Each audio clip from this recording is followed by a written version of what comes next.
All right, so I got it all put together, and I didn't quite like how the spring bolts were sitting, so I backed it out and tried to shove it in there, and yeah. So I'm going to have to buy one of these.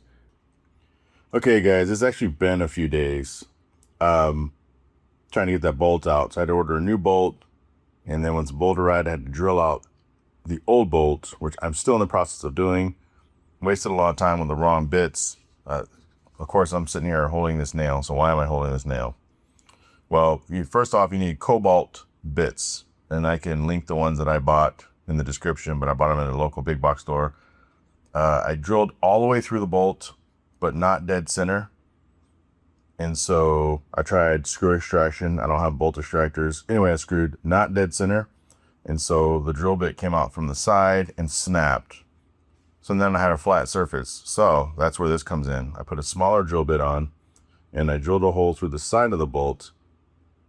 And my point, or my goal, is to stick this nail through there and then help me screw it out going through, or reverse going out the back way. I've got the bolt loose right now. As you see, there it is. So yeah, I drilled a small hole through the side of it. So yeah, this is, those cobalts go through it like butter, sorta. But if it's not dead center, you can have more problems. You guys can see the nut on the back of it. The nut is actually part of this flange. So unfortunately, I was hoping I could just pop that loose and we'd be home free, but I cannot. So I had to deal with the bolt.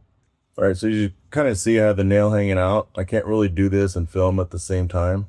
So I'll get back with you guys in a second. One thing I wanted to add is with the vice grips, I just kind of shimmied it a little bit, because with the bolt being kind of messed up from the drill bit crashing on the side of it, it made the threads a little irregular. By doing this, you don't really force the bolt through. You just kind of allow it to kind of shimmy itself through the irregular sized hole that you've made. Okay, I would say it's mostly successful. It helped me get it started, and then the rest of it, I just use the vice grips and my fingers to kind of slowly back it out. The reality is it's been about 10 minutes, but I should be able to go in from the other side and grab it and twist it out finally. Okay, guys, as expected, you can see that little lip. That's the bolt. That's the sheared bolt.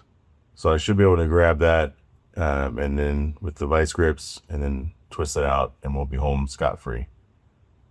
And here it is. You can see a little hole that I drilled through it with the nail. I beat this thing up pretty good. No wonder it didn't want to come out nicely.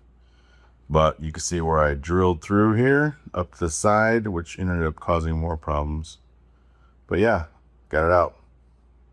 I know not everybody has access to a tap die set, but I realized, I thought since I put this hole through so much pain, I might as well take out the M8 125 tap and just kind of reset this hole. It'll make it easier.